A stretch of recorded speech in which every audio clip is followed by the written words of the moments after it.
All right, before we jump into episode 325, I believe it is, of the Five to Go podcast, we want to wish you an RIP and a Godspeed to someone that I did not know, but as I've learned from Dan, Elliott, and Rick Minner, was very important and formative in the Elliott family racing team even before it became Melling, and that is Johnny Brown, who tragically lost his life in a car crash last week. I think only around or so 70 years old. I don't have the age in front of me, but we just want to pause and remember Johnny Brown here before we start the show.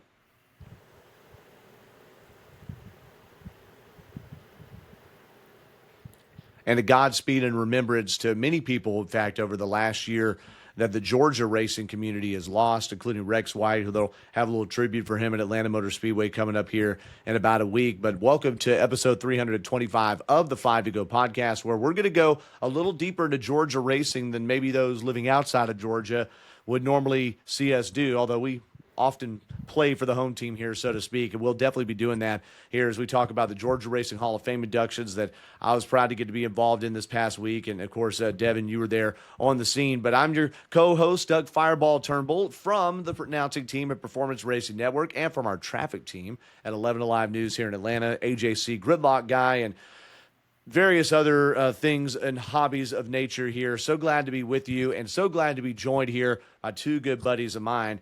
We're going to talk a little bit more in a moment about Johnny Brown because Dan Elliott knew him. But first, we're going to kind of stay in this same vein right here because it's been a time of remembrance this past week. Joining us here on the show, of course, he's our super racing fanalist, our roving racing journo. That's short for journalist, okay? Some people don't know.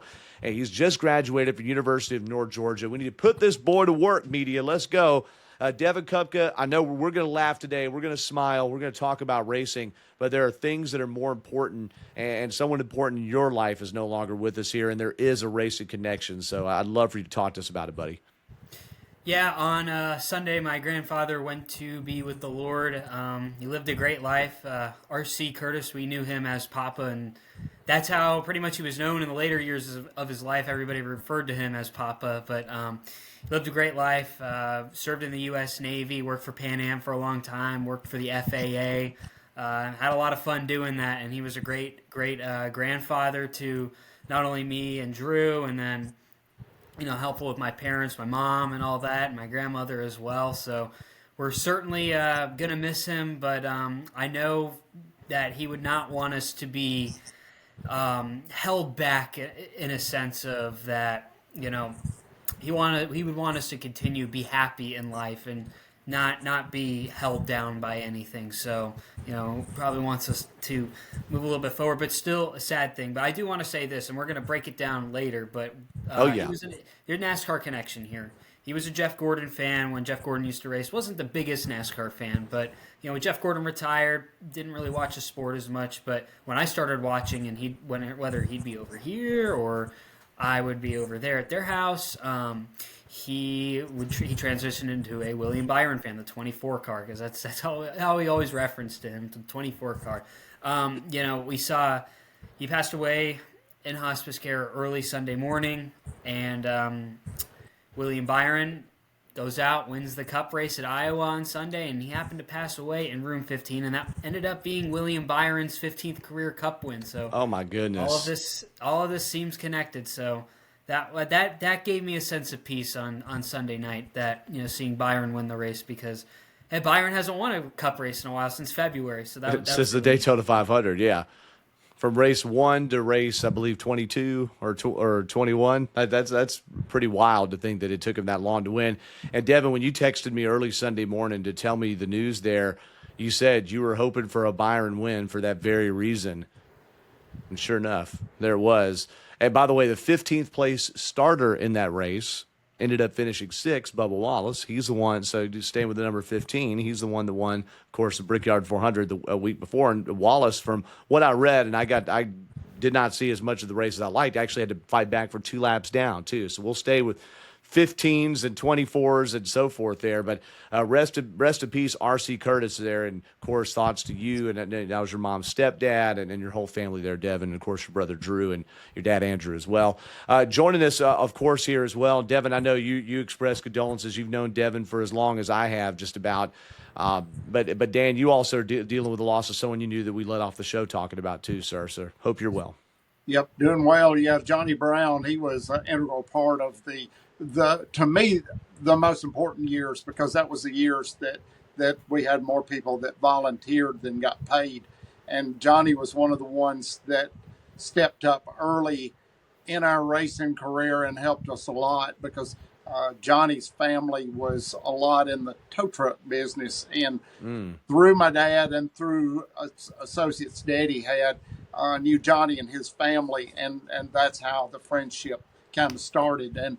And Johnny was quick to do anything he could to help the team, to help promote the team, and then through the years, 82. I remember the best about 82 because we were Melling at that time, and Johnny was still on board with us, and we got the opportunity. They were filming the movie Six Pack in Atlanta, and they wanted race teams down there Oh yeah, Kenny Rogers. the backdrop, to be the background, and happened to be one of the ones. Me, Johnny, and several more crew members happened to be down there, took the car down, and stayed down there probably about a week during that filming of that movie, and I was truly blessed and blown away when the movie people came to us and asked me and two more members of the pit crew at that time if they would pit the car that Kenny Rogers drove in the movie. And we were in the movie. It's just that we weren't shown in the movie because we didn't belong to the Screen Actors Guild. So I changed front tires on the car for the movie, and a friend of mine, Grady Turner, did the rear tires, and Johnny Brown was the jack man during that pit stop in the last of the movie. So they managed to show the car getting jacked up and to give the impression of a pit stop, but they never actually showed your bodies doing the work. That is correct. You could hear the air wrenches running and see all the action going on around the car, but no faces. And like I said, if we'd have joined the Screen Actors Guild, which at that time, that was the only opportunity that I saw that we'd have to do anything with the movie part, and it didn't justify joining it. So it would have been sweet to have done. But in the background, you can see the pit board, number 49, and I asked Devin about that whenever we came on, that did he recognize that? And the 49, that pit board is the pit board they used in the movie. No way. I haven't seen Six Pack, Dan. Yep. You need to see it. Go back in time and see the movie, and it was a cute movie, and for the most part, other than the little kids cussing the most, I guess, it was pretty much a clean movie. And based on today's movies, definitely a clean movie. But yeah, there was some cussing through it, but I don't know that you could go to a racetrack without encountering a little bit of cussing anyway. A little bit. Things would flip out in the passion of the moment.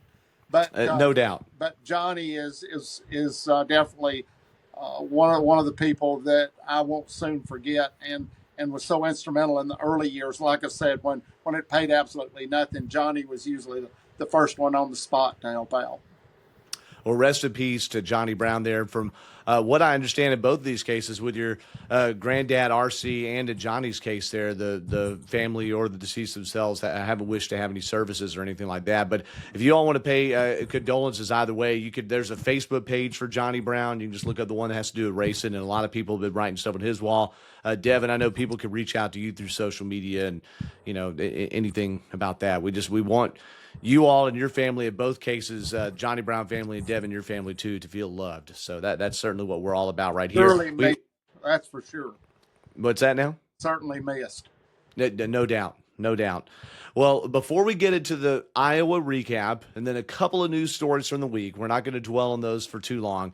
It was a big weekend here in Dawsonville and in North Georgia, particularly for the people in the circles of 5 inductees into the Georgia Racing Hall of Fame. And I admittedly don't do deep dives on this stuff. I usually think about it in the moment, and then it's on to the next year, right?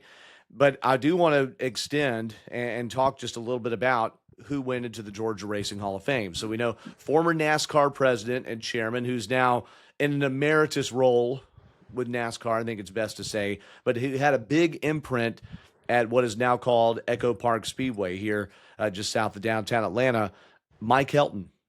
went in. And Mike Helton was the head honcho at EPS basically from 1980 until 1986. He was at Bristol before that, at Talladega after Atlanta, and then eventually went to go work for NASCAR and started running the thing. The first non-France to be the president of NASCAR. Mike Helton goes into the NASCAR Hall of Fame, and he was very gracious. He didn't show up like a big shot and didn't talk to anybody. He was very gracious. And I want to echo something that Rick Minter, who runs the Georgia Racing Hall of Fame committee, the same committee of people and voters that put Dan Elliott, you in there in 2018, Rick Minter said, it does mean a lot to go into the NASCAR Hall, sure. But they're all around. When you get the buy-in from the grassroots media and racers and other voters, that has to mean something more because it's a little bit harder to win them over, is what he said, paraphrase, Rick Minter did. And Mike Helton absolutely agreed with that and really lauded the facility there, and it really is a nice place. So big congrats to Mike Helton. Next up, too, and I'm not going in any particular order here, but Ethel Flock Mobley, who out of the other 4 inductees had the biggest presence, and so did her family, in NASCAR. She was one of very, very few female racers in the 1930s, 40s, and 50s. In fact, as your sister-in-law pointed out, Dan, who runs the Hall of Fame, Chase's mom, Cindy, pointed out, she wanted me to mention when I gave just a couple of bullet points about Ethel Flock Mobley, that Ethel didn't quit racing until she was pregnant with her second child. Like the first child, yeah, we'll keep going. The second one, okay, I better hang the helmet up, all right? But she, among other things, she entered one race with her 3 brothers who were all in the Georgia Racing Hall of Fame already, Tim, Bob, and Fonty Flock, and she beat 2 of them. She finished like 11th or 12th in that race. I think Tim finished second, and then the other 2 finished behind her. She also entered a race with like 57 others or several dozen other drivers at the Daytona Beach course, and she finished in the top 10. That she ran over 100 races in really what was NASCAR's modified division. And before it became the Cup Series, the first year of NASCAR, the Cup Series was modified before it became strictly stock. She ran over 100 of those races. Again, in an era where there just weren't a lot of women doing that, okay? There aren't a lot of women doing it now, but there certainly weren't then. So Ethel Flock Mobley, who died in 1984, the same year Big Bill France passed away, she goes in 41 years posthumously. A cool story from that, too, at least from my perspective. You'll have this sometimes. You have family that are estranged or don't know if each other is showing up at this thing. And her granddaughter, one of her granddaughters was supposed to induct her, but then her daughter showed up kind of off script, and it's sort of one of those, oh gosh, is this going to go okay? But her daughter still let the original granddaughter speak, and then they all stood on stage and took a picture together and accepted the medal and the plaque. So family reunion, Georgia Racing Hall of Fame. We also had 2 other deceased former racers join, who each won dozens of races, all right? Fulmer Lance and Bob Morris, all right? Their bios are up on GeorgiaRacingHOF.com, the Georgia Racing Hall of Fame website. And then the living driver that came in, Johnny Thomas, who if I've read his deal correctly, his last win was in his last race at Dixie Speedway. I just think that's cool. Mic drop moment. But you had guys who's, I believe in Bob Morris's case, whose driving career spanned from like 1956 to 1996, if I have that right. Yeah, from Eisenhower to Clinton, he was driving. From Andy Griffith to Seinfeld, he was driving. That's crazy, right? And we know racers that have done that. Herschel McGriff is in the NASCAR Hall of Fame. Red Farmer, correct. Yeah, also in the NASCAR Hall of Fame.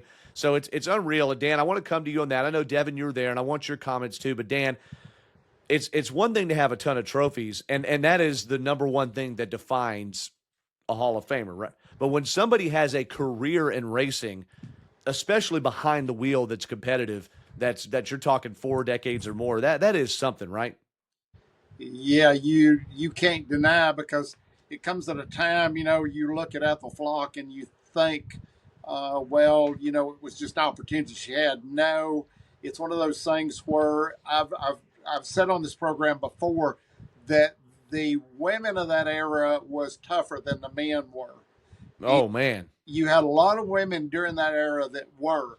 You had some that weren't, but most of the women were tough. And you and I both know in that era what it meant to grow up. How would you like to grow up as a girl with 3 brothers And I would say that she had to be tough just to defend herself in most situations. Yeah. But No kidding. No but kidding. then again, you come across with Mike Helton, and that would be a tough deal to do, because I remember winning the first race at Riverside, and that was a big deal. And you looked across the car, and there was most of the media with Bobby Allison, who had just won the championship. Well deserved, but it overshadowed everything that you did that day to some degree. Watching all of that unfold, that the champion was crowned for the most part at the same race that you won the race, but it overshadowed it. And Mike being there, you had to be intimidated the fact that Mike Helton was there. And when you think of Mike Helton, that is NASCAR. There is very little at Atlanta Motor Speedway. There is very little Talladega. There is very little the fact that he came through racing as well, but the fact that he is NASCAR. Yeah. And this speaks volumes of what that did as far as him being there. But I can go back 30 years ago when a well-placed statistic was that his income was $45,000 at that time. He was with NASCAR. And I'm thinking 45,000. Well, that's not very much. And they said, well, that was a week, not a year. Yeah, That's a long way from the Bristol Motor Speedway press office to the Ivory Tower at Daytona, making that kind of money for sure. And at a time where NASCAR was really racking it in. But Mike Helton, and it shows a lot too about the connections made in this, Dan, because you know about this. I didn't realize the overlap that he and a former, now Echo Park Speedway general manager, Atlanta Motor Speedway general manager. I have to say it every time because I just feel like the word Atlanta is not in there. I'm sorry. Okay. But Ed Clark is the one that recommended, when Ed was working at Bristol, for Mike Helton to go work down in Atlanta. And then, sure enough, Ed comes after him. There's a gap of a few years before Ed Clark does the GM in 1992 for the Hooters 500 weekend, by the way. It's crazy that it was his first race as general manager. But to see those connections made, that's why at Devin, I know you're just starting in the workforce, but you've already made a ton of connections, and there have been bridges you could have burned and have chosen not to, man. So it just shows these two luminaries, how one of them helped the other, and then the other went on to this incredible, and Mike Helton, huge role. Devin, one last thing from the Hall of Fame. You were there. My wife Momo was there. It was, I think, only her second or third time going, but you've gone consistently for the last 6, 7, 8 years. What did you think of the day and the people that showed up and what they've done with the place too? Yeah, I think the Georgia Racing Hall of Fame it's a great place. It's always improving because I need to get back out there, and I told you this on Saturday, actually on a normal day, because we've only been there. I've only been there in the past couple of years when it's the Hall of Fame induction ceremony. So they clear out a lot of space in that main area part of the museum to make room for this induction ceremony. But the racing simulators are in full effect now. They got some cool merch. So I got this Chase Elliott shirt, buddy, Chase on the back of it. They're really cool, and I think one of the cool things when you go to the museum is that they have an exhibit in there where they have all the Georgia Racing Hall of Fame, or most of them, Georgia Racing Hall of Fame inductees in there, and you stand under their section, and audio starts playing and tells you about the history of that driver or that notable person. So that's really cool to see. I've seen that be a big step up from last year where that was still a work in progress. But I thought the ceremony was fun. Seeing Mike Helton getting inducted was cool, and then seeing Ethel Flock as well. I thought the interesting thing about that was I didn't know they had a all women's NASCAR division back in the day. I thought that was really, really interesting because I'd forgotten that too. Yeah, where's that nowadays? Because we see the separation of gender sports. We see it in the NBA with the WNBA, LPGA tour for women. So I'm surprised we don't have a women's softball in softball. Yep. That's a sport. Devin loves that the women have their separate sports, so he could just go there like fish in a barrel. It's like just the Devin buffet. I gotta ask Devin, did you get a chance to interview Mike? Did you ask Mike many questions? I did not. I shook his hand. I introduced myself to him, but I didn't ask him anything. I saw him as soon as he was coming into the main entrance on Saturday. Yeah, and there probably could have been that. We decided. I mean, it's fun to just go enjoy these things sometimes, and it would be good to have him on sometime. And I'm sure he would have obliged. I guess. I mean, I don't know how that works with NASCAR But I'm comms sure and there were everything. some burning questions that Devin could have asked that weren't exactly tied definitely to motorsports, or maybe it was one of those just human interest type questions. Yeah, okay. Yeah.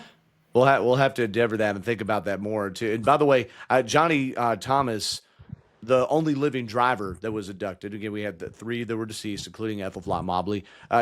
Cool as heck. They were ribbing me pretty hard because what I was doing, and look, full disclosure, I try to go up and find out who's speaking, especially, if the Hall of Famer's been deceased. And then I just try to remind him, hey, so we're going to play the video that you helped do and then really quick remarks after. Because, Dan, you've been there in past years where you have a person inducting a person, and then that person makes a speech. And it's like, and they go up, and the ones that go with sheet of paper, I'm like, all right, even if it's long, it's like they got a sheet of paper. But then they're the ones that just go, and I remember back in 1964, blah, blah. And they go, and it's 20 minutes. Yeah, And, off the hip.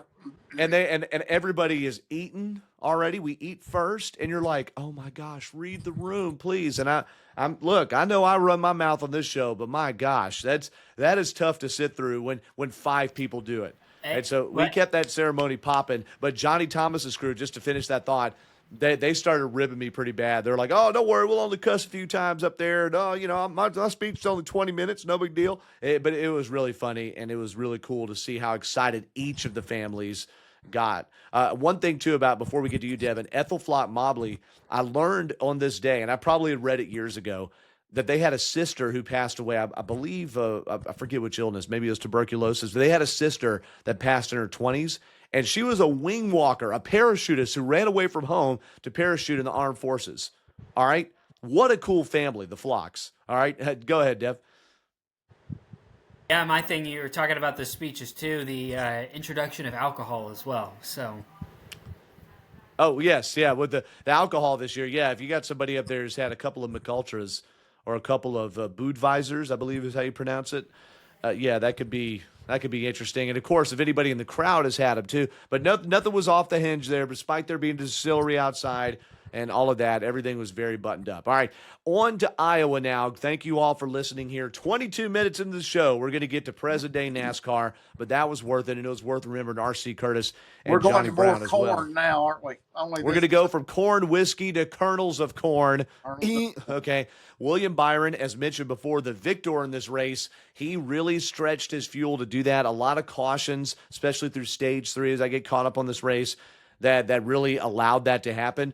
Byron had been winless since the Daytona 500. He had a really long winless stretch last year, too. And he mentioned this week on the Dale Jr. Download the frustration with they have the speed, what in the world? And they made a goal this year to lead more laps and be up front, which they've, in their eyes, done. This race, he led 141 laps. So I want to talk to you guys to download this race a little bit. Byron was the winner. Pole sitter Chase Briscoe, 6 poles this year. The 19 car has been fast. And despite wrecking 2 Toyota teammates there late in that race, he ended up finishing second. Brad Keselowski was the one, Dan, I know you had circled thinking, this guy's going to win, right? He's going to get that first win since Darlington a year ago, put himself in the playoffs, put even more pressure on his teammates, Chris Buescher and Ryan Preece. He ended up finishing third. Really hard to pass there. He had a battle that I think lasted like 40 or 50 laps with Byron. I'd say it was close to 60. Yeah, okay. So the battle, because it was so hard to pass for the lead, and he finally got around Byron, who was doing the air blocking. Keselowski was third. Ryan Blaney was up there in the mix all day, as Dan, you and I talked about before the show. He finished fourth. Ryan Preece, another very good finish, 5th place, still on the wrong side of the playoff bubble. Bubba Wallace, no longer in playoff jeopardy. From what I read, came from 2 laps down, mentioned before. He finished 6th. Alex Bowman had an early race pit road penalty for speeding, as did Ryan Preece, by the way. Bowman was 7th. Carson Hocevar ticked off Ryan Berginti, Zane Smith's crew chief, and Berginti confronted him after the race, a rare crew member-driver interaction there. But Hocevar, the better end of that, finishing 8th. 9th went to Joey Logano.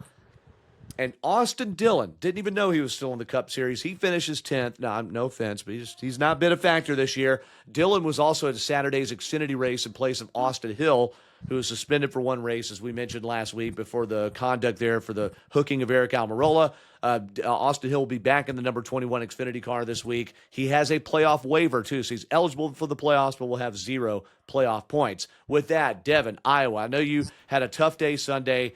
What did you pick from the pile after the race to take with us? Honestly, because I see a lot of people complaining about the racing. I saw a lot of things happen this weekend, and I caught the first and the last part of the race, and I thought Same. the racing actually was pretty decent from what I saw, and I saw snippets of the middle of the race too, and there was a lot of cautions involved in that. But I thought the racing, I know it was difficult to pass, but the type of battle we saw between Brad Keselowski and William Byron in that opening stage of the race was a phenomenal battle. How many times do we see drivers just going at it for 50, 60 laps, battling for the lead on a track like that? It's just something that I feel like we don't see happen too often, especially at that length. Not something that's 10, 15 laps, but 60 laps. I thought that was a really entertaining way to start that race, because just seeing the skill level of William Byron able to block Brad Keselowski in pretty much every way possible, including with lap traffic as well. So I thought that was a really fun way to start the race, and I thought it was interesting with the fuel mileage at the end too for William Byron. Sure. As he, we saw on the NBC graphic that the fuel mileage, he didn't have a lot left in there, and I don't know if the graphic was completely accurate because he was able to get to the start-finish line. Yeah, their deal was different than the burn bar, from what I understand. There was an approximated, here's how long you should be able to go based on when you last pitted bar, not the AI one that Prime was using there. But yeah, the fuel mileage was exciting. You saw clips of crew members praying and things like that, because he really conceivably should not have made the finish, much like Chase Briscoe's single win this year back at Pocono a few weeks ago too. Now you mentioned that battle, Devin. If you don't mind, I'd like to take the silver platter and slide it over to Dan Elliott. And it doesn't have John the Baptist's head on it. Don't worry. Okay, that's a religious joke. All right, but Dan's like already about to hang up from the call that I've made a John the Baptist assassination in prison joke. But Dan, Devin brings up a good point about, hey, we had a lead battle 60 laps, and I agree that's interesting. But is it an interesting lead battle, or is it similar to the cars being stuck 3 wide saving fuel at Talladega? Because in one sense, Talladega or Daytona, they're not passing each other on purpose. In this sense, it's because they can't pass each other and they stay glued together. Do you see any nuance there, or did you feel like that was exciting yourself? I felt like this was just a battle that of the 2 cars, I would like to see more cars involved in the battle. I like the mix of the fact that you had several cars at one time that you had no idea which one was going to be the victor at one point in time, because you had Blaney as a player, you had Cindric as a player, you had Keselowski as a player, you had a lot of cars up there that were really good cars, but it settled out to be one car at the very end. I wish that fuel mileage hadn't played a factor at the end where we could have seen all the cars. Don't know who was low of fuel, who was saving fuel, who was on the borderline, but I'd love to have seen it played out with full throttle and racing to the finish. But given what I saw, I was hoping that Keselowski, only from the fact of he hadn't won a race, get him in the playoffs, and let's have a different winner. That was kind of what I was leading to on that. Not particularly as far as a favorite driver. That's not what I'm going for. But definitely, I'd love to see that become a playoff factor right there in getting him in, because I feel like they've been close. Do I feel like he's been a player most of the year? No, it seems like they've just been a tick off, and that's all it takes is just a tick off.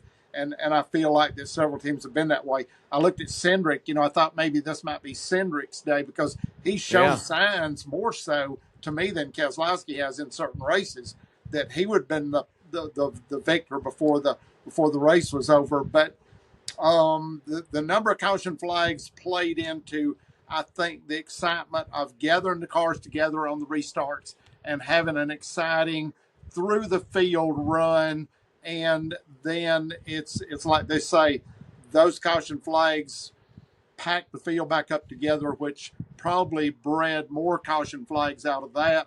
I think the main thing that I've seen on internet over the last week, whether you can believe a lot of it or not, I don't know if it's media trying to make stories or whether some of this is real stories or not, but that is the internal conflicts between drivers through the field, and passions run deep. But a lot of this is with drivers. They're already in the playoffs, so I don't know why we've got any struggles there, because it to me would lend in to be the ones that are the most aggressive. The ones most passionate right now are the ones not in the playoff that are close to the cut line, and or this is their last chance as we wind down on the regular season, last opportunities to win a race and get yourself into the playoffs. Well, for sure. I mean, in the end, once you're in the playoffs, you care about winning, right? And so, or even if you're running for 17th, I still say, Doug, that you've gotten into this deal of if you've won races, I think this is the prime opportunity to go back and look at different setups, different ideas, different techniques of bettering yourself for those last races of the playoffs. Yeah. This is the prime opportunity to do R&D. I feel like William Byron said a version of that. If I understood him correctly, I'm trying to qualify this, when he interviewed in a brief sit down with Dale Earnhardt Jr., the Dale Jr. Download, he said something of, we had taken some time to he didn't say try some things, but he said we were looking at and preparing for the playoffs, but he said lately they've been really turning it up and trying to go out there and win more and lead more laps. So I think there's definitely some truth to that. As far as driver grievances with one another, I mean, anytime somebody chops you off and does you wrong, playoffs or not, you're probably not going to love that. Something interesting, you can watch the Radioactive that NASCAR now produces instead of Fox Sports that they put on YouTube. And with the subtitles of mostly drivers cussing is really what it is. Anybody they could find saying MFer on the radio, that goes almost immediately. But Kyle Larson got, and I don't think it was on purpose, but Chase Elliott went 3 wide middle on a restart, pinched Kyle Larson up the racetrack, and then Larson got hit by somebody else later on, and Larson gets on his radio just kind of real calmly and goes, I just don't know. Well, no, he had been calm, and then he goes basically, and all the words are beat down, but like F these MFers, blah, blah, blah, blah, blah, blah, all the way. And then he goes, I just don't know. He goes, I'm just getting run over by everybody. And I thought, you're supposedly one of the greatest drivers in the world, and people are just running over you. I mean, time to get the baseball bat out. Cliff Daniels, who is the most, to me, insightful and interesting crew chief to listen to out of the 38 or 36 pit boxes, Cliff Daniels gets on there and says, look, I need you to get mad. And I want you to get mad, and I want you to yell at me and get it off your chest and then focus on driving the race car. So then Kyle Larson, says a couple things, and he goes, that's more like it. Later on, Kyle Larson runs into, I forget which driver, turns him around, and Kyle Larson just calmly gets on the radio and goes, oh, look, I got one too. And I don't think, the sense I got is that he didn't mean to wreck that driver, but since he spun one, he was being self-deprecating because so many people had gotten into him. And I just thought, man, that's it. I was trying not to buy into the mental hangover that happened from the second failed double. But there may really actually be one, because we haven't heard much from Larson since May, have we? Yeah, but, not a whole lot. Doug, if you're not a famous, if you're not being mentioned a lot on TV and you want to gain some attention there, how do you do that? As I've said before, you run over somebody famous. So Kyle Larson seems to be the one that let's run over him, because this will definitely be on TV. This will definitely get me talked about. So I'm gonna run over somebody that's running good and is famous. So that'll get me TV time. Well, that's one way to look at it. Yeah.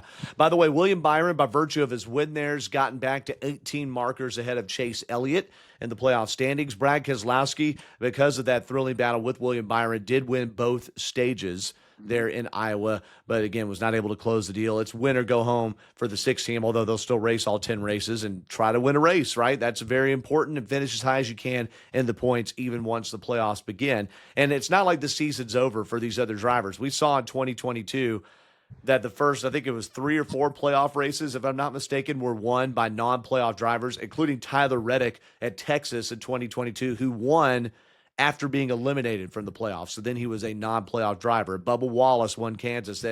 Chris Buescher won the Bristol night race. It was a strange kind of year. Chris Buescher, I believe, won Bristol too. It was one of those kind of strange deals. So the season isn't over just after Daytona when we go to Darlington. All right, it's not over yet. Okay. As far as the playoff standings go, if Keselowski had won, he would have knocked Buescher out of the playoffs and put Buescher 40 points in arrears. Instead, as it ended, Chris Buescher is plus 23 markers over who? Well, his teammate, number 60, Ryan Preece. Ryan Preece, who again had a top 5 finish there in Iowa. Behind him, it's minus 73 points, Kyle Busch. Another 14 behind Kyle Busch, Ty Gibbs. Then you have A.J. Allmendinger, and then 21st in points, Brad Keselowski. I need to comment, guys, Keselowski and Ty Gibbs, who were like 30-something points about 10 races ago, roughly. I'm just ballparking here. They've actually had a decent comeback despite sometimes unremarkable results even since then. But we've seen them turn things around. Of course, going ahead to Watkins Glen, you got to circle Allmendinger and Gibbs just because of how they run on road courses. I still think, guys, do you agree? You can just give me yes or no if you want. Do you agree there's going to be at least one more new winner this season? New winner for 2025, I mean. There's 3 playoff spots yet. I just feel like there's going to be a 14th winner. I think we could see one more new winner in the regular season, maybe 2. That's what I mean, regular regular the rest season of the year. Yeah, but I think you only see about one more new regular season winner, and that'll come at Daytona in 2 weeks. I think. Watkins Glen, Richmond, Daytona. Dan, you think so? I don't think so. I think you're going to see the same. I think that the way things have gotten, it is one of those. We're going to try to pad the points and try to get as many bonus points as we can get, and I think this is the way to do it. Okay, we'll see what happens. We'll cover right here on 5 to go. Xfinity Series action at Iowa this past weekend saw Sam Mayer go get his first win of the year. Also noted, first win for the Haas factory team since the dissolution of Stewart-Haas Racing. That's a big deal. And Mayer's been fast this year, faster than his teammate Sheldon Creed. There are both new members or new drivers to that team. And Mayer goes to victory lane. The Junior Motorsports cars were dialed in, capital D again. Justin Allgaier got taken out, I believe, on a restart by Connor Zilic making a move there. So I'm sure interesting talks to be had at Junior Motorsports. Zilic has done that a couple of times. And then back at Indy, remember, it was Hendrick Motorsports driver Kyle Larson moonlighting in the Xfinity Series. He did say he wanted to lap the whole field every single week he was there. Instead, Larson ran over Allgaier again. Allgaier now tied with Zilic for the points lead in the Xfinity Series. And then with the Xfinity playoffs they're a little more spread out, and they've got 4 races to go. Again, I just the NASCAR playoff system, what I don't like is that they don't line up, all right? Let me find the playoffs. Okay, yeah, so by the way, there's no great place to find the point standings. That's another thing. But Ryan Sieg has leapfrogged over Jeb Burton by 2 points, and Ryan Sieg is now 17 out. Is that right? 17 out, yes, from Harrison Burton, who's the last spot in the number 25 machine in the Xfinity Series playoffs. Jeb Burton's behind them. Christian Eckes, part of the really rancid Kaulig Racing showing this year, is 50 points behind Burton. So they're in must-win territory there. But Jeb Burton and Ryan Sieg could theoretically gain a few points there in Harrison Burton and have a real dogfight there for the Xfinity playoffs. Another thing for the Xfinity race, we're not going to go in depth on this, but a talking point this week, how NASCAR handled not throwing a caution. Matt DiBenedetto had rammed into, I think it was Jeb Burton. Anyway, had rammed into another driver, had leaked oil on the track at a restart. It wasn't obvious, or I say oil, fluid on the track. I guess I don't know if it was oil. The TV booth speculated there might be something on the track where they saw some cars kind of shimmy through it. Then Brandon Jones crashed and a couple of others. It stayed green for like 2 laps before the yellow came out. And NASCAR spoke about this on their Hauler Talk podcast this week. It basically said, look, it's up to the turn spotter. When you hear a spotter yell turn 4, like a NASCAR spotter, then it's up to the race director to acknowledge it, and then for them to find it, and then for them to throw the yellow. And it took too long, basically. And they weren't totally sure what went wrong or weren't willing to say it, but they did say they should have thrown the yellow. No. Yeah, no doubt. That's something I'd love to see tightened up here, because it's one thing to have a controversial finish, right, Devin, where we're arguing on here, should they have thrown the yellow at the end of a race? And that is important. But when it comes to debris on the track and people are just junking their race cars or safety, I'm sorry, man. I know this is a subjective ball game, but gosh almighty, how many times, as soon as you see cars sliding through it, throw the yellow. Just throw the yellow, and if it messes up the finish because of a new restart, whatever, at least you kept somebody from junking their race car. That's my opinion. I mean, we beat the dead horse with this, right, Dan? But is there any more we could say? Well, I look at it, kind of like what's good for the goose, good for the gander. And if you're going to find, if NASCAR is going to find teams for what their driver does on the racetrack in things where they sometimes lose their mind, okay, let's go about and maybe they need to put together a body that sanctions NASCAR in some of these calls that they make, that they get fined, so that whoever is a recipient of, let's just say there is fluid spilled, car tears the wall down, let's use that money to repair the car that was lost in this conflict, and let's kind of put some meat in this to where that we can get some turnabout here and get some recourse. So you couldn't have said that any better. Let's go for it. See, I feel like if NASCAR started doing some things like that, it might help them credibility, in the lawsuit, and the credibility in the lawsuit the trial's going to happen. We don't need to get into all that this week, Nope. But just do something like that instead of. I just don't. I don't know. That's I'm not saying that they are dumb. I'm not saying they're dumb when they go. It's just like, come on, what are we doing? Like, if and I can't remember the different drivers that slid in that oil, but if the sport makes a mistake, say, hey, we can't fix your car for you, but here's some contingency something. Here's some Brent Sherman hero cards from 2006. Something. No, let's not do that. I agree. Let's bring some credibility to this, and let's say that we made a mistake, and Caution Flag should have come out, and let's do this, and we'll take care of this or that or the other, or let's just find some way to make this work to where that I can go with it one time, but when you keep making the same mistakes over and over again, I just don't buy into it. No doubt.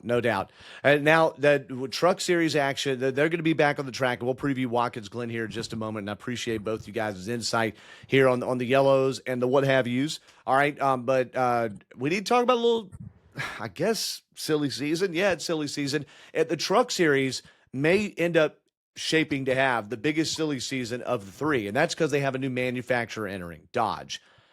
There are rumors that entire organizations are going to have to flip. It's not going to be a bunch of new teams. Maybe you look at Thor Sport or someone like that. That often flips when these things happen.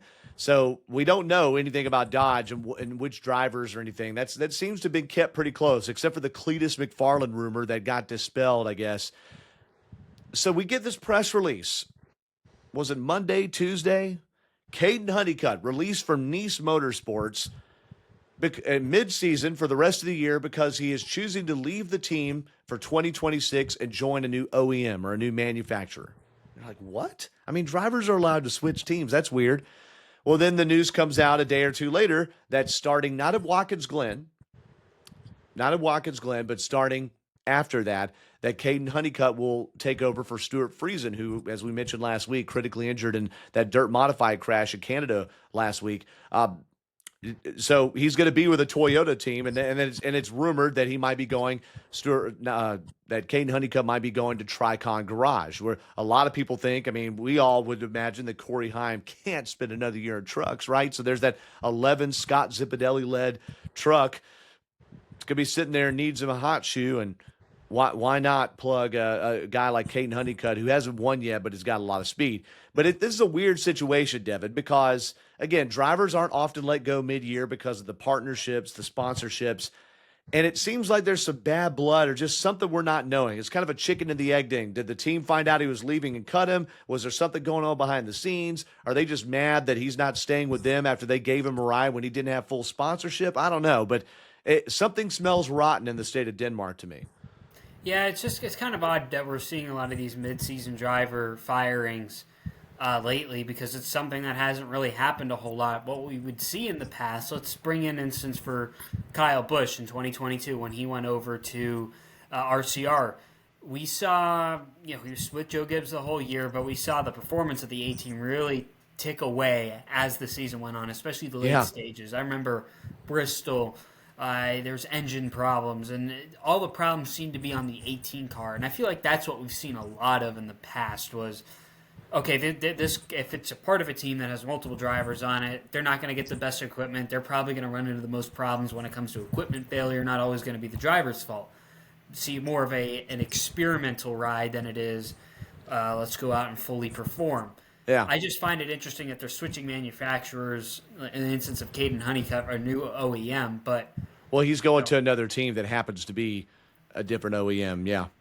Yeah, I just think it's interesting that they would get rid of the driver, even though we've seen things in the past. Maybe another thing, too, maybe it's just a financially better option to get rid of these drivers mid-season than it is to keep them for the whole year. Well, one thing that Cody Efaw, who's the general manager of Nice, he was with Brad Keselowski Racing when that team was still open. He and I read his comments on TobyChristie.com, but the interview was done on Sirius XM 90, I think on Dave Moody's show. And Cody Efaw said that when they approached, and I'm paraphrasing, but they approached Kaden Honeycutt about an extension to drive into next season or beyond. And Kaden Honeycutt then informed them that he was leaving for another team and presumably told them which one. So they said that because Chevrolet is their biggest partner, they felt if they kept Kaden Honeycutt in the car or in the truck, that they would lose either some sort of support or some sort of performance, or that the crew chief would not be able to tell the driver certain things or not get certain feedback from that driver because they were leaving. And it makes sense on paper to me.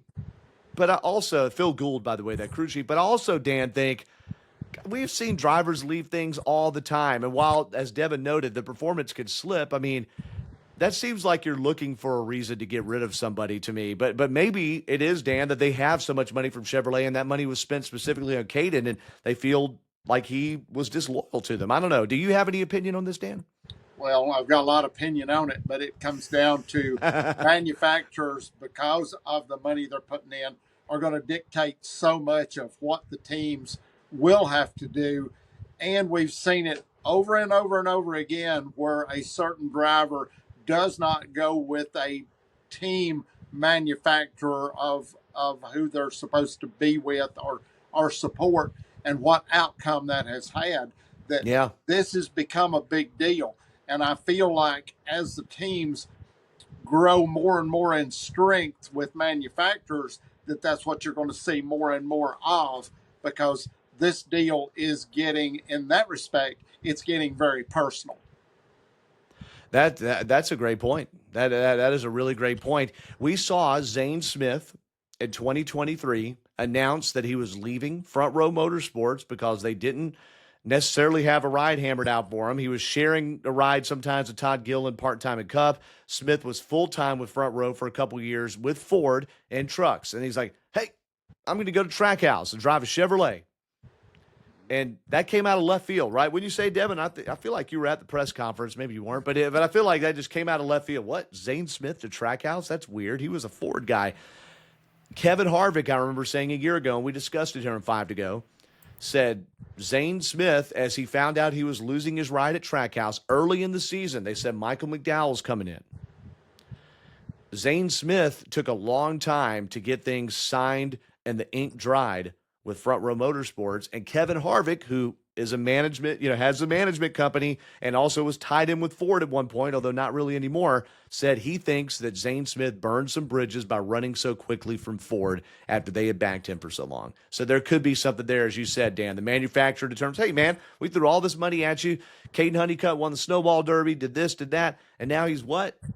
Get him out of there. And sure enough, I just wonder if Toyota also said, "Hey, man, if you want to go ahead and start early, we got to open number 52 over here. We can get you warmed up and our Toyota power." You don't know if the chicken or the egg, which one came first. But as Dale, I want to quote Dale Jr., who talked a lot about this on his show. Please go listen to his too. All right, you can listen to both of us. All right, please listen to both of us. Dale Jr. said he thinks that all parties are going to look back on this when you ask them about it in 15 or 20 years and they go on the Dale Jr. download and do a 6-hour interview. They're probably going to look back and say, man, I wish I'd done that one differently. Because there's no way it should have ended like that. How many decisions are going to be looked at that way anyway? Because I could say the same thing with things that have happened 2 years ago and not 6 years ago or a decade ago. You wish you could go back. You cannot play armchair quarterback, and you made those decisions, and you got to live with the decisions you make. And I think this is going to only insulate the fact that drivers are going to be more and more careful. I think most are schooled on this, but I think more and more they're going to be careful about any conversations they have regarding future and what they're driving or where they're going to, or even what they're thinking is going to be future. That is a great point. And let's remind people, Devin, you know this, drivers are not necessarily full-time employees of their race teams. No. All right. And I don't want to get into the tax thing and all that, they're but like, it's basically like they're pawn in chess game of life and it's racing life, but they are a pawn at this point, and they go to certain places because of somebody that is willing to either stick their neck out or speak for them to get these opportunities, and they don't come often. That's a great point. That's a great point. Dale Jr. also said, I totally agree, you cannot fault Kaden Honeycutt if he was approached, and there is no doubt that guy has speed. Mm-hmm. There is no doubt he is fast. And he probably was approached about a Tricon truck. That was his speculation, not mine, but checks out to me. And he was probably approached about this. Why would you fault him for going to drive the fastest truck in that series? Just like Daniel Hemrick saying, you know what? Hey, the Cup stuff ain't working out. I'm going to go drive the 19 truck. You can't. I mean, so that's I can't. You can't. I just don't see how you can fault him for that unless maybe they had a verbal agreement or they had an understanding. And who knows? Who knows? We'll see with Kaden Honeycutt there. Point that you're not going to be able to talk about any of this stuff till the ink is dry on a contract that you've signed. Correct. It better doggone sure be an ironclad contract. That's correct. But correct. Also, too, even with that being said, you could go to a team, and as soon as the team finds out what your future plans are, they can decimate you within the confines of the races that are left during that year, because you get to the point to where no information is shared with you, and you're actually, as some of the movie stars talk about, blackballed. Yeah. From some of the opportunities that you thought you had, that you may be a great driver. You may have the qualifications to do above and beyond what we're seeing already out of some of the superstar drivers, but you may never get the opportunity other than one time to do this. And if you go and whiz somebody off, it's the end of the line. Yeah, that's a great point. Well, we'll see how it goes for Kaden Honeycutt, and it'd be nice to see him elevate the performance of the 52 team. By the way, Stuart Friesen, and they talked about this on the NASCAR Hauler Talk podcast this week, because the trucks have not run since Stuart Friesen got injured, NASCAR hasn't met to, quote, give him a playoff waiver, which is a moot point in a way because Stuart Friesen, they've announced he is out for the season, which we suspected given the extent of his injury, especially to his legs there. So we're praying for his recovery. NASCAR did say that technically they could give him a playoff waiver, and he keeps the 10th spot in the playoffs, which is a bigger payoff. We saw Kurt Busch, when he got the big concussion in 2022, willfully take himself out of the playoffs in hopes that Bubba Wallace would race his way in and have that spot, so he wasn't occupying someone else's spot. It's kind of believed that Stuart Friesen probably is just going to keep the spot because of the payoff of the driver points into that situation. As far as looking ahead there, Dan's like, what? Seriously? Were you raising your hand, Dan, to say something about it? I'm sorry. Yeah, I was. It's sad to think that as a driver that you can step in your Wheaties and not even know that you've stepped in your Wheaties Oh, till, yeah. till after this is already, it's too late and you can't go back. But it's small things that are turning out to be the biggest things now Yeah. among the teams. And you really don't know when you've really made somebody mad or not till after the fact. And after the fact is one of those deals where they tear up the contract and say, you're out the door, and you're standing there scratching your head. What did I do? That's a great point. Yeah.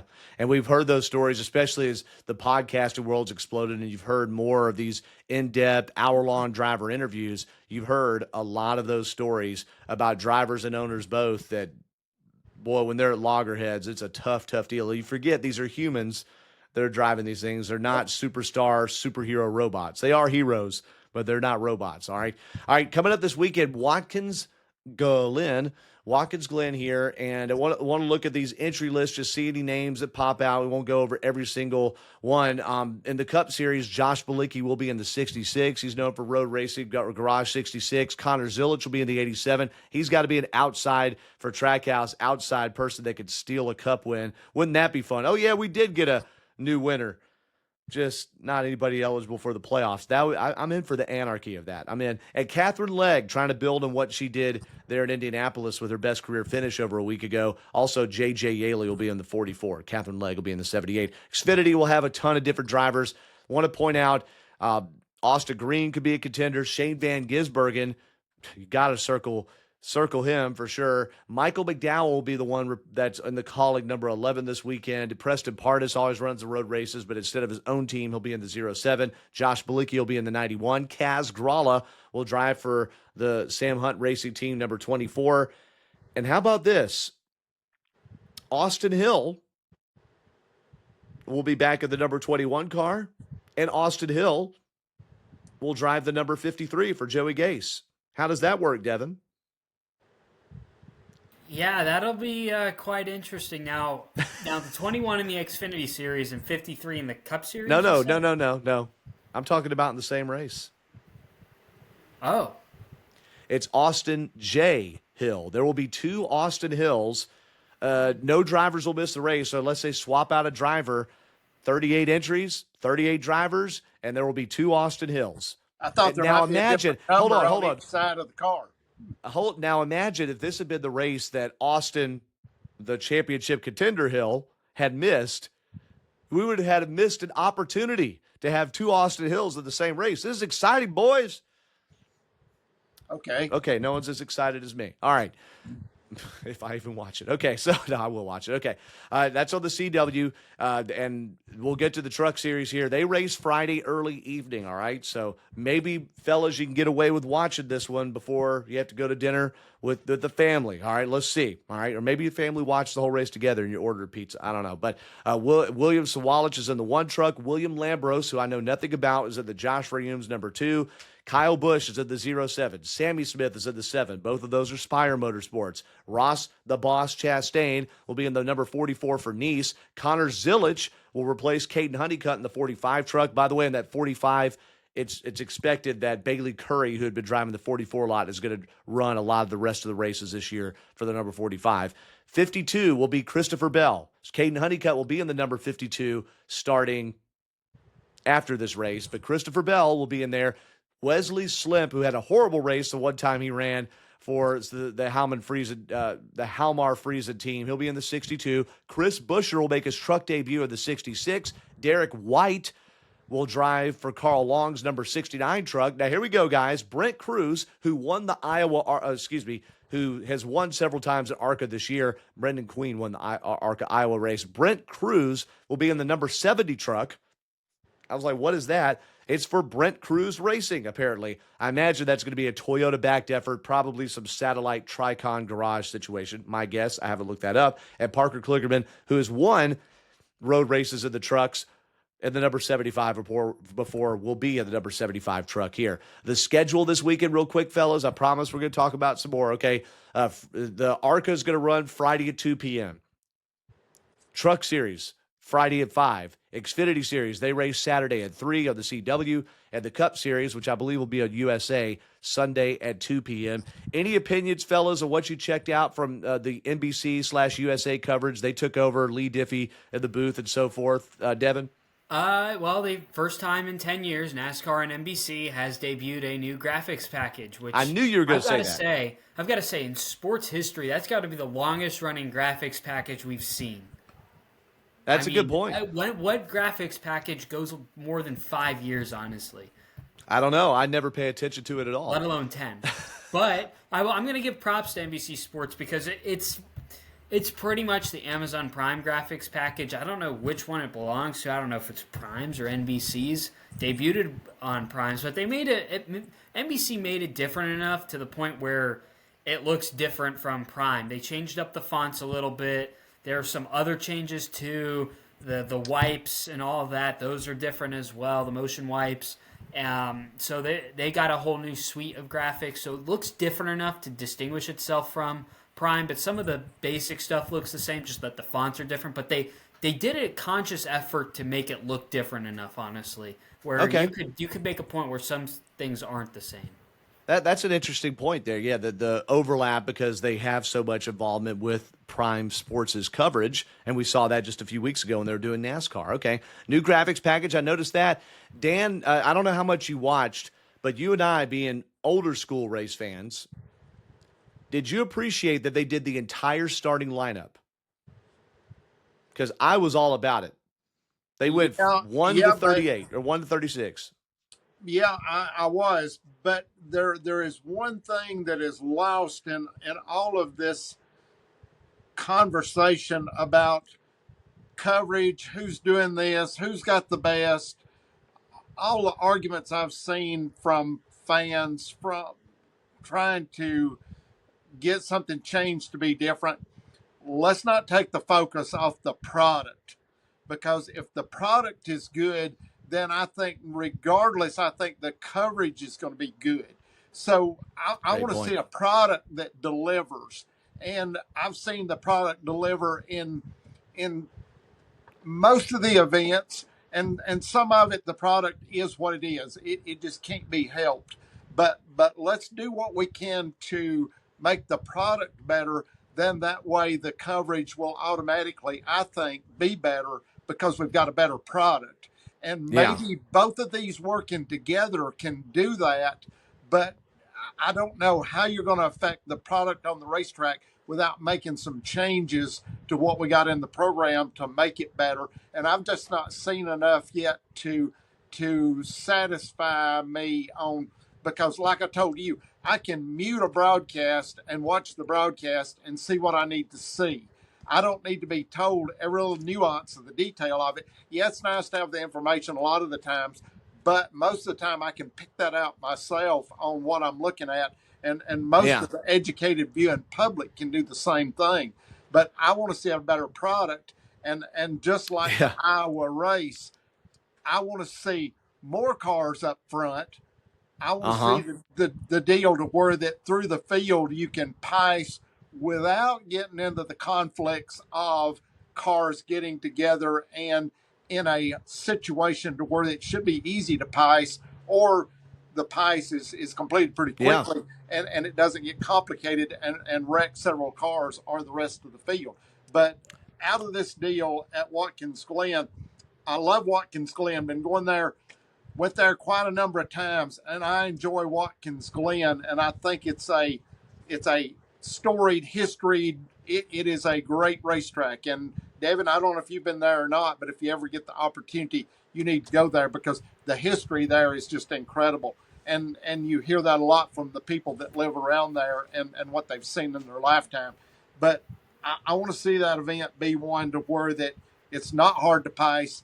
And I want to see the racing go to the bitter end to where it's not I do not want to see another strategy race. I want to see the race play out in strength of who has the best car and who can run the hardest. And I want to see a lot of cars in contention to be there for the win at the end of this event.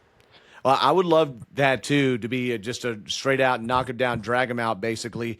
Much like to my right over here, I have the NASCAR Tubi channel on, the 24/7 channel on Tubi, and it's on other outlets as well. And they're playing your nephew's first career win, August 5th, 2018, Watkins Glen, which came down even 30 laps to go to Elliott versus Truex, and Truex almost had him at the end. I mean, there may have been some strategy, but that was basically the fastest cars duking it out at the end of that race.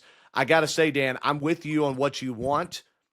I have a feeling with the cars being so similar in speed and with passing being so difficult, probably going to come down to strategy. Remember a year ago, there was Dan's not loving that. Okay, but remember a year ago that they thought that when they were coming there with a super soft tire that was going to create tire wear, more fall off after some lackluster road course races last year to the beginning ones of the year.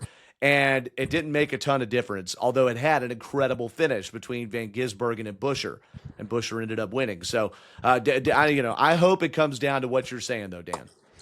It comes down to, though, the strategy deal ends up being one to where I'm so passionate about this because please. The strategy deal is one to where that you have a car two that gets out front. We get on a different strategy. Okay, there's two cars or one car back in the field that, he can run him down in 40 laps, and we got 38 laps left. And it gets down to the very last, and you've got the car that run them down either did or didn't have time to get by them, and that's it. Okay, everything. Or then they just can't pass. They catch him, but just enough aero blocking and even in the road course. Doug, even if they do catch them and pace them, well, there's the pace, and that's it. It's over. Because they're not going to catch the trailing car is rarely going to catch them back, is what you mean. It's like the strategy says your tires are 5 laps newer. It doesn't matter whether he catches them or not.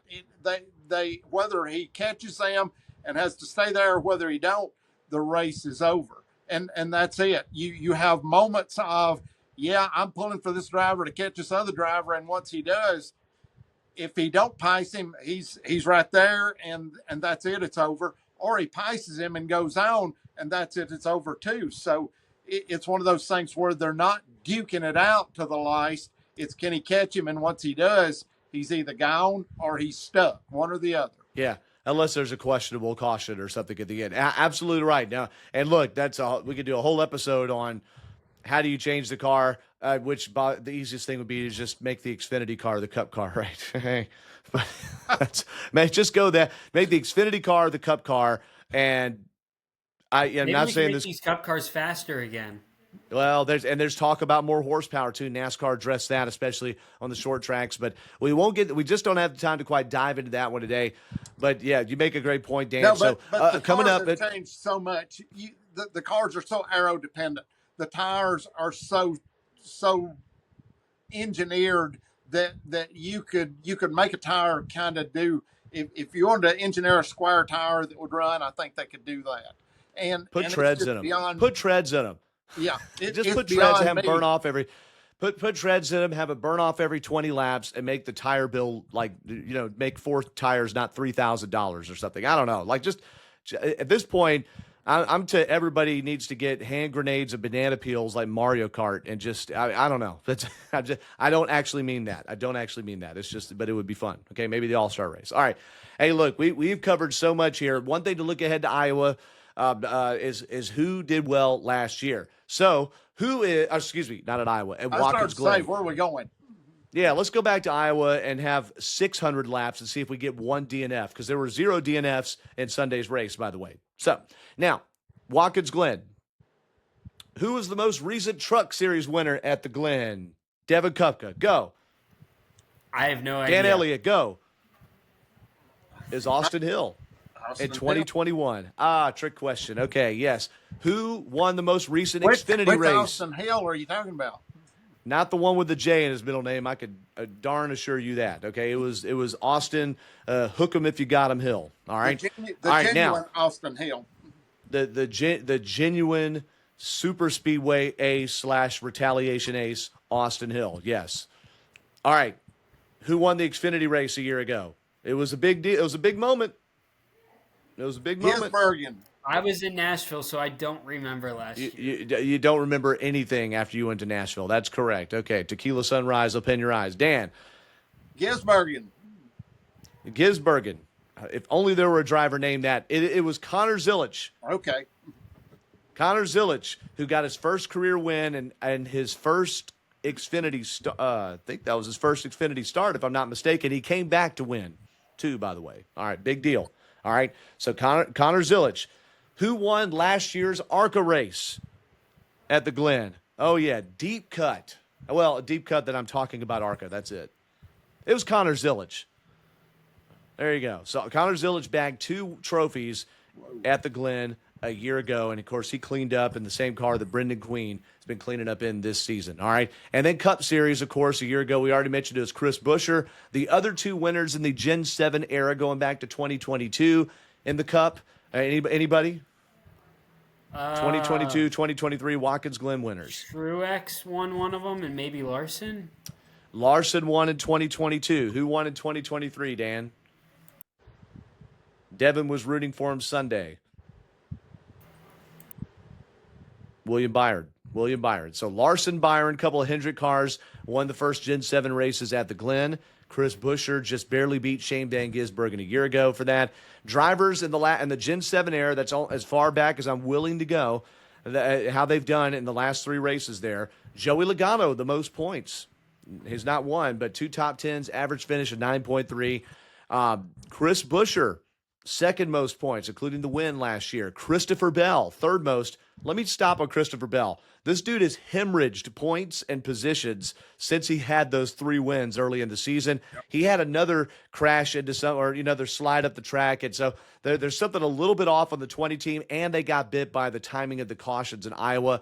This will be a good race for Bell to get his mojo back here. A couple of markers before the playoffs. Kyle Larson, Daniel Suarez, your top 5 there in points in the Gen 7 era. Denny Hamlin, Ross Chastain, William Byron, Tyler Reddick, and Michael McDowell, the rest of your top 10. Notice who's missing from that list. Did you say Elliott. Logano was 9.3 and second in points? First in points in the last 3 races. That's pretty stage finishes. That's stage points. That's staying out and getting stage points. That's what that is, I think. Whoa, that's just remarkable. That 9.3. 5.7 Chris Buescher is his average finish. He has a top 10 in each of those races, but there must have been a giving up stage points to keep track position deal going on with Scott Graves and the 17 team. That's, again, points are, it's a little tough. Straight up points now are almost like batting average because you don't know. Still say from here to end of the year, it's going to be all about padding the points for the people that are already in the playoffs. It's all about padding the points. For sure, especially with how tight the points are, as we mentioned a little bit ago, and the bonus points for the playoffs attached to your finishing position there once the regular season ends after Everybody Daytona. Sees how important 1 point is in this deal of going into the playoffs. Yeah, no doubt. The regular season, as mentioned a million times, came down to Tyler Reddick and Kyle Larson a year ago, and it was a 1 point difference with Tyler Reddick in bad stomach shape at Darlington, just eking out that finish there.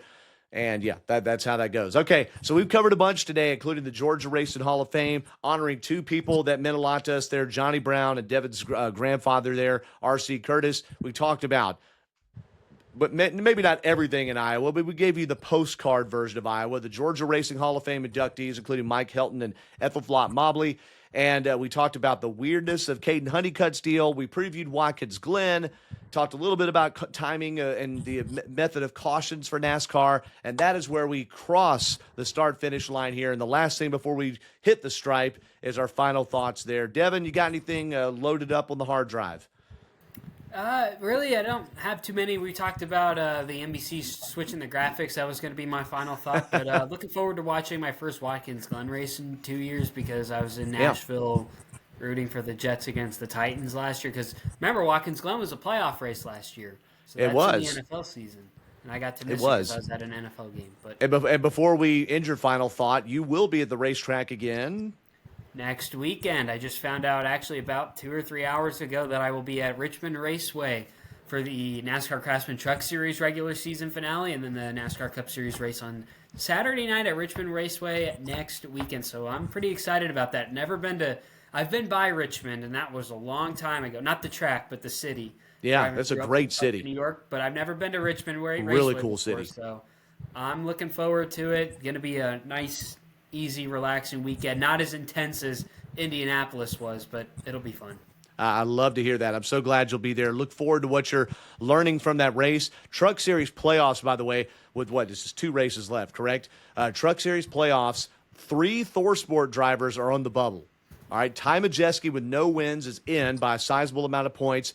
Ben Rhodes and Jake Garcia, Monroe, Georgia's Jake Garcia, are on the wrong side of it. Ben Rhodes, the 2-time champion who went winless, I believe, a year ago. I think he went winless a year ago. This time around, he's looking to possibly not make the playoffs there. So real interesting to see how that shapes up. And I wonder if they are rumored to be going to Dodge, which is just a rumor, if they have a little bit of less Ford umph behind them. I don't know. That's just me thinking out loud. No one's told me that, but you got to think that if Nice Motorsports is cutting bait with a driver so early, things behind the scenes could be getting dicey for some of these teams that are trying to get in the playoffs and perform well in the final stretch of the truck season. Dr. Dan Elliott with the number 49 flanking you with that 6-pack pit sign. What you got, man? I'm going to say, what did we say Catherine Legg's best finish to date was so far? 17th. Is that it was correct? 17th at Indy, yeah. I'm pulling for her for a top 10 at Watkins Glen. A top 10 at the Glen. If she does that, especially for BJ McLeod's team, that is like a win. It's not going to be remembered like that, but I can assure you they will be popping cold ones and champagne on the BJ McLeod pit box and in their garage. No doubt. No doubt. So I would love to see that. I think it's going to take strategy and whatnot to do that. I don't think it's going to happen on raw speed, but you never know. You never know at these races. I'm just going to say I'm looking for a top 10, and let's see if we can get it at the Glen. But I am looking forward to an exciting race because, as I said, I love to see the cars run at the Glen, and it's just a unique racetrack, and I suppose that track was built for the open wheel Indy type cars, I imagine. Well, and they used to have F1 races there, 50 years ago. And that's just a unique racetrack. And I love to see the different not just the strategies. I just love to see the cars run hard at the Glen, not the strategies, but let's run hard at the Glen. And I just love to see. Hopefully some tire fall off. Yeah, there was a lot more tire fall off at Sonoma from year 1 to year 2, even though the Sonoma race was just mid, right? But there was more from year 1 to year 2. I'm wondering if they indeed have this same softer tire, and I haven't read the Goodyear tire notes if that plays out for sure. So yeah, I'm with you on that, Dan. Hey, final thought for me. Gosh, should I go on the racing side of things? I don't know. I thought it was pretty cool to see a King of the Hill car. All right, Carl Long, or the Garage 66 team, had Joey Gase in Iowa there, unfortunately finishing last. Dang old King of the Hill, man. But and the King of the Hill car, I just think that was a cool paint scheme, so props to them. I would go off on some rant about people driving the wrong way up interstate ramps, but you know what? Check out my Instagram. And 11alive.com/watch. We're on with traffic every single morning, 6 to 9, me and Rachel Cox Rosen. What's that? I don't see the problem with that. All right, don't. Look, this show is a $1:17 already. We're not. If the police don't lead you there, you don't drive the wrong way of nothing. And I just want to say, if anything, just want to say, as we were turning in our traffic impact tracker truck to get on I-20 eastbound for Post Road, I want you to note that we had to get out of their way. And we were going in the correct direction. So, yeah, bah humbug. Would you believe I've done that before? I hope all of your licenses get cut up. Okay, you believe I've all done of the that licenses before? of those people get cut up and incinerated. But I've done that before, but I didn't turn around. I just backed up. Oh, good. Well, I'm glad. That's great. That's great. So I hope you did it on your electric scooter going 55 miles an hour. Okay, Nope, as well. had a Mustang, okay, as that video you sent me. It was a quick one. I bet it was. On that note, and we're really thankful for you, Dan. You gave so much great insight today, and you do all the time. And you were the one that clued me into Johnny Brown's passing a week ago as well. So we thank you for all you offer to this show. And I didn't even get to call your name, the 2018 Georgia Racing Hall of Fame master maker of speed, Dan Elliott. And Devin, condolences to you and your family, buddy. Thank you for making the time. Yes, Dan. Condolences to Devin's family.